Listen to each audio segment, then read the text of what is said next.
ngelihat gambar-gambar itu dengan jumlah kasus COVID-19 yang semakin melonjak bahkan mencapai titik rekor di Indonesia, kayaknya perasaan kita tuh mulai lagi dari nol ya, dari awal. Balik lagi awal pandemi, cemas, takut, khawatir, depresi mungkin.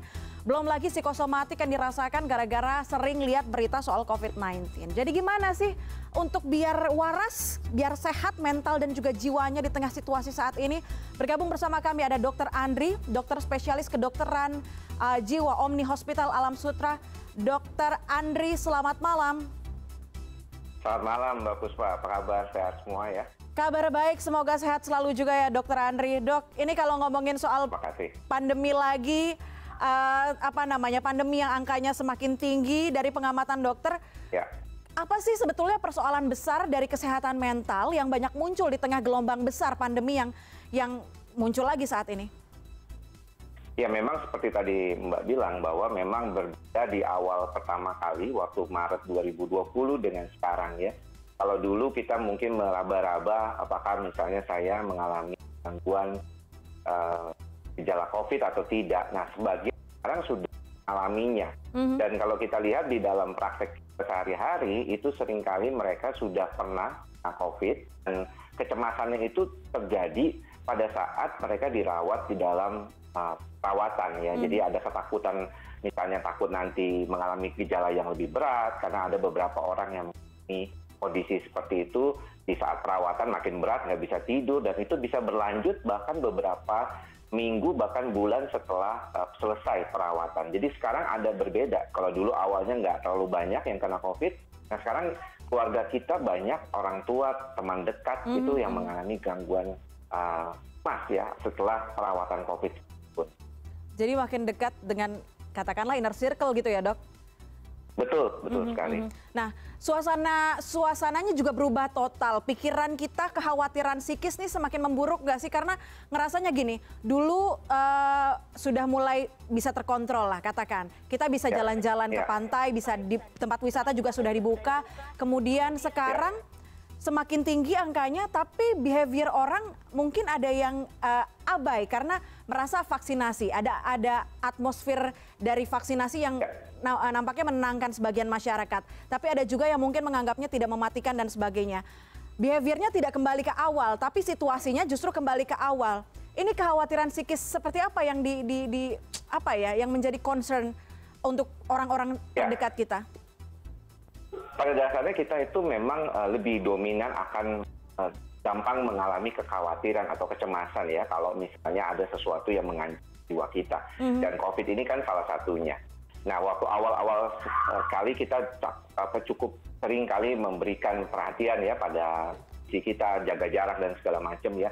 Dan ternyata orang itu ternyata ada batasnya. Ya kita lihat ternyata setelah PSBB selesai, setelah Lebaran kemarin, orang-orang mulai itu sejak November, Desember saat naik, mulai ada kumpul-kumpul lagi ya, mulai kemana-mana bersama-sama dengan dan mulai ada kembali merasakan nyaman itu setelah Desember, Januari ke Februari. Nah disitulah kadang-kadang kita lupa setelah vaksin orang tuh mikirnya dia kebal ya, ternyata tidak nih. Teman-teman sejawat saya juga ada yang kena COVID gitu ya setelah vaksinasi kedua sekalipun ya. Jadi ini sebenarnya harus diperhatikan. Kita tetap boleh waspada, tapi jangan sampai terlalu cemas. Karena bagaimanapun kehidupan harus berlanjut. Seperti tadi teman-teman di CNN mungkin bilang tadi ya, kok kita iri nih sama di Eropa. Kemudian tadi juga saya barusan nonton ada lomba lari di Jepang ya, di lewat NHK. Itu semuanya sudah mulai kayak biasa. Dan kita mulai merasa kok kenapa saya nggak bisa seperti itu. Dan sepertinya kita harus melihat bahwa kondisi ini sebenarnya kalau kita mau jaga benar baik-baik prokes kita, kemudian juga kita batasi ya asupan negatif ya berkaitan dengan berita-berita, supaya jangan sampai berita-berita yang tidak benar ataupun hoax yang suka datang di WhatsApp grup kita itu juga mempengaruhi kecemasan kita. Jadi berikan batasan waktu kalau saya bilang membaca atau mendengarkan berita-berita terkait COVID. Dan lakukanlah aktivitas sehari-hari dengan baik ya, dengan menjaga protokol kesehatan, setidaknya pakai masker. Paling penting dah kalau saya lihat ada beberapa orang yang sudah mulai lupa ya dengan pakai masker itu yang paling penting. Kalau Anda nggak bisa jaga jarak seperti di KRL atau di pelayanan umum, Anda setidaknya pakai masker terus. Itu nomor satu yang paling penting. Oke, Dok, tapi saya penasaran, kita tahu kalau penanganan corona ini hilirnya ada di tenaga medis di rumah sakit ya. Bagaimana kemudian dokter-dokter ini menjaga diri mereka, tenaga medis ini menjaga diri mereka juga tetap waras gitu ngelihat. Saya kalau ngelihat video-video yang viral aja rasanya cemas sendiri, lemes gitu lihatnya. Nah, dokter sendiri yang menghadapi itu gimana kemudian mereka menjaga kewarasan ini?